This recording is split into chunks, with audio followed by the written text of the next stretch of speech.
On continue la suite de la formation Flutterflow avec le premier onglet de la partie Connect, c'est l'onglet Firebase, en tout cas Firestore, puisqu'on va utiliser Firestore. Donc qu'est-ce que c'est que Firebase? En fait, c'est un outil, c'est une solution clé en main que Google a développée pour héberger ses données, pour déployer ses applications, pour stocker des fichiers. C'est un petit peu un outil, un couteau suisse du développement informatique côté serveur, côté back-end et côté, on va dire, base de données. Et donc, en fait, Flutterflow se base sur Firebase pour pouvoir hoster, donc héberger les données, les enregistrer, les persister en tout cas. Et vous allez voir que du coup, cet onglet joue un rôle très important et un rôle crucial en fait dans la gestion de vos données dans l'application Flutterflow. Pour bien comprendre comment ça fonctionne, je vais vous expliquer un petit peu comment est structuré Firestore. En fait, là, c'est un exemple du coup du blog de Firebase. Et donc, on voit pour l'exemple, par exemple, des restaurants. Admettons qu'on ait une application où on store des restaurants avec des reviews. En fait, une collection va être en fait un groupement de documents. Donc là, on aura une collection restaurant avec dedans des documents. Ça va dire potentiellement restaurant 1, restaurant 2. Pour être plus clair, on va dire, je sais pas moi, la pizzeria de Toto, le restaurant du Beau Rivage. Enfin voilà. Donc un document est lié à un restaurant. Et ensuite, vous avez des reviews. Les reviews en fait sont également des collections. Et à l'intérieur en fait de chaque collection, on a des documents. Donc, par exemple, ici, si on veut comprendre, bah, le restaurant 1, qu'on va appeler le restaurant Toto, aura des reviews, ici. Et en fait, ces reviews, bah, ça sera un premier avis, ce restaurant est super. Un deuxième, ce restaurant est vraiment très très bon, j'ai passé un excellent moment. Ou encore un troisième, ce restaurant n'a pas été à la hauteur de ce que j'attendais.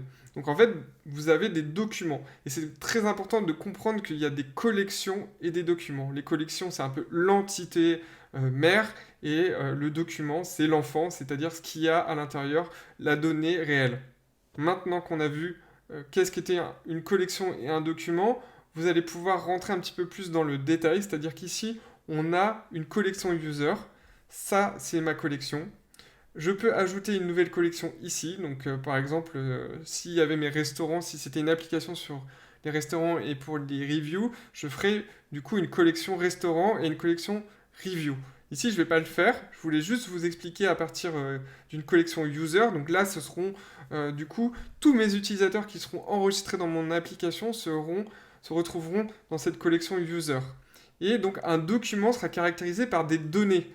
Des données, donc c'est en gros un ensemble de clés-valeurs, field name et data type, ça va être le type, on va voir plus tard, mais de clés-valeurs, field name qui sera la clé, et la valeur, bah, ça sera par exemple pour l'email toto@gmail.com, et le display name, ça va être par exemple Florian no code.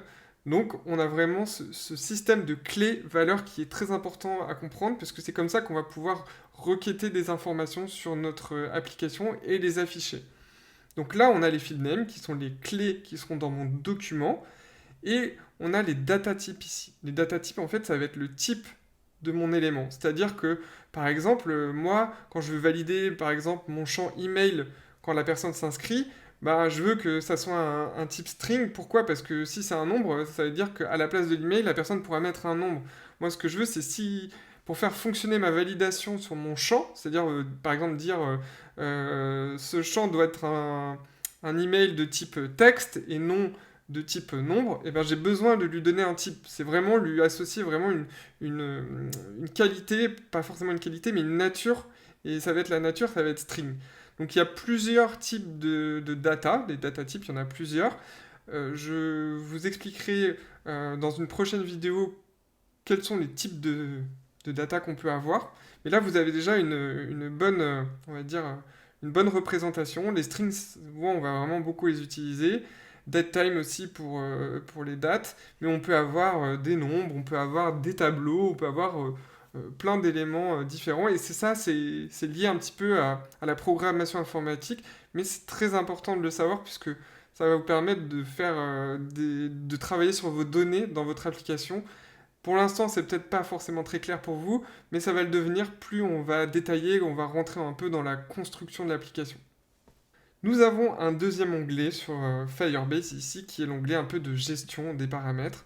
Donc ça, ce sont des gestions de votre base de données Firestore avec pas mal d'informations. Par exemple, ici, User Collection, c'est-à-dire que quand les gens vont s'inscrire sur votre application, quelle table ou quelle collection, parce qu'on va plutôt parler de collection, va être liée à vos utilisateurs. Ici, donc, j'ai lié la table utilisateur par défaut parce que bah, nous, on veut que un utilisateur qui se connecte et qui s'inscrit sur l'application rentre directement du coup dans la collection utilisateur, user, qui puisse créer un document automatiquement.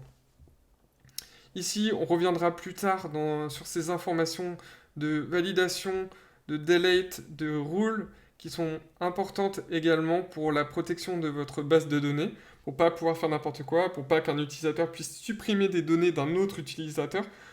On le verra plus tard, et je vous montrerai également comment retrouver en fait votre base de données dans Firebase, puisque vu que vous avez créé une base de données dans Firebase, vous pouvez y accéder d'une autre manière que par l'interface de Flutterflow.